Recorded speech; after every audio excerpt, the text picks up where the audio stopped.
welcome back. Happy Sunday, if it's Sunday when you're watching this. Today is a glorious day. I cannot tell you how nice a day it is. I am off work. It is sunny. There is very few clouds in the sky, and I'm very happy. A day like that is like an instant mood booster. Unreal. But welcome back. Today we are going to go and do a bit of fencing. If you were watching last year, I think I showed a bit of it. We put in a load of posts and then it got very wet, as is the theme for a lot of these videos. Ground conditions, rain, wet. So it has kind of a little bit dried now. All the posts are in, so we just need to put the wire up, I think, is the crack. We're gonna go do that now, and I will show you. Stuart actually, last year Stuart and his dad made their own fencing machine, their own like wire fencer thing. Honestly, I don't understand how them boys' brains work. I just couldn't. I'm not a builder. I'm not a constructor. Can't do that kind of thing. But I will show you that as well. So here we go.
So I like to think that I can do quite a lot of things.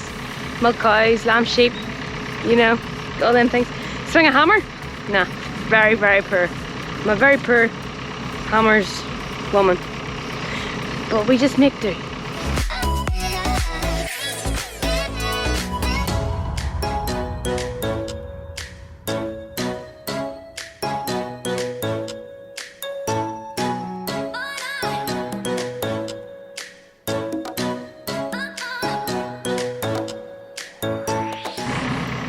So today I learned some things. You can get a good hammer and a bad hammer. A good hammer is an E-swing hammer. There's a hammer review for you.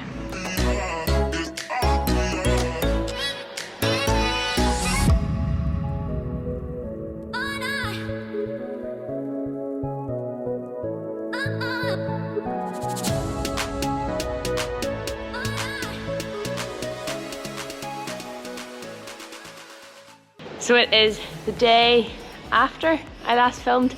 I know I'm still wearing the same jumper, but I come to you with good news and bad news.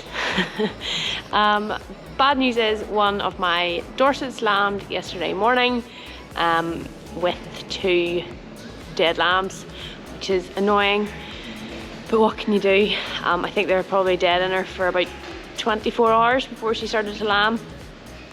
So there's not really much that we could have done for that. She has gone up the road, she's gone home, and she has got lambs on her now instead. So we skinned the dead lambs, put them on 2 pet lambs at home, and so she is going to rear pet lambs instead, which means all is not lost and we can still make something good out of a pretty crappy situation. But I did promise you good news, and the good news is that another one of the Dorsets has lambed, and she has had a little ewe lamb, which is brilliant because that means that we can continue on the flock. I'm going to have a word with Stuart about how many Dorsets I can keep, because he told me my limit was 10 and now I've got 11 females. So I will show you her now. The ewe actually lambed in with not as much milk as I would have liked. I tell you, you have more hassle with 3 sheep than you will 300 or 3,000 probably. So I'm going to mix up a little bit of lamb colostrum and just get that into the lamb. Just give it the best possible start. She doesn't have masses amount of milk yet, but I imagine it will kick in once her hormones start and it all clicks together in her brain that she has a lamb that she needs to feed. And the last ewe, I think, is getting a little bit upset there now, so I hope she will have her lambs today too, or lamb. She's scanned for one, but she's quite heavy. So if I can catch her lambing on camera, I will. But that is my lambing update so far. I swear, there's people spend a lot less time with like 1,000 sheep than I have with 10. But that is life, that is farming. It's good fun. So I look like a considerably happier chap than the last time I spoke to you. Yesterday I updated you on my sheep situation. Then last night I had another lamb ewe, another ewe lamb. So I have 2 ewes wearing 2 lambs, and I will show you them later on. It is Friday now, thank goodness. And I'm down to the farm. We're going to milk, and then I think we're going to clip tails and freeze brands because they're getting a little bit dirty, and then that will get them ready to go out. They'll be nice and clean. Tails and freeze brands wise for whenever they hit the grazing.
So whilst Stuart clips over by the crush yard, I'm going to keep him, hopefully keep him like a steady stream of cows coming that haven't had their tails clipped.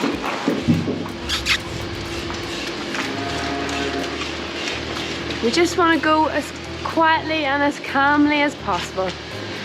Make them think that nothing different, it's all the same. It's all about body language when you're working with cows. You don't really have to do any shouting. Kind of like depending on what way you have your shoulder turned to them, or like if you look at them or don't look at them, it kind of tells them where you want them to go without shouting at them to go. These cows go up and down this crush or race that they're going to like twice a day, every day anyway, because that's where they come out of the parlour, so it shouldn't be all that different for them. It's just a little bit different. They're going back again in the evening after they've been milked, which is probably making them think, there's something going on here.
Okay, it's round to Saturday. This video is going to be very much boom, boom, boom, boom, boom. Here's like 4 days work.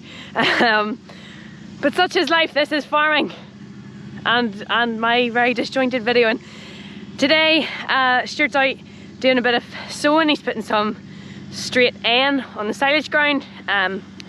Got the soil samples back for the silage ground this week, and there's a bit of a P&K requirement, but that'll probably go on with a bit of, it'll go on with a bit of compound after this, and this is just a bit of N to get the whole thing going. I don't have very much battery left in this camera, and I left it at home. I left the charger at home, so as much as I can get today is what you will get. So here you go.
This is how you have to film fertilizer sowing so you don't get hit with fertilizer.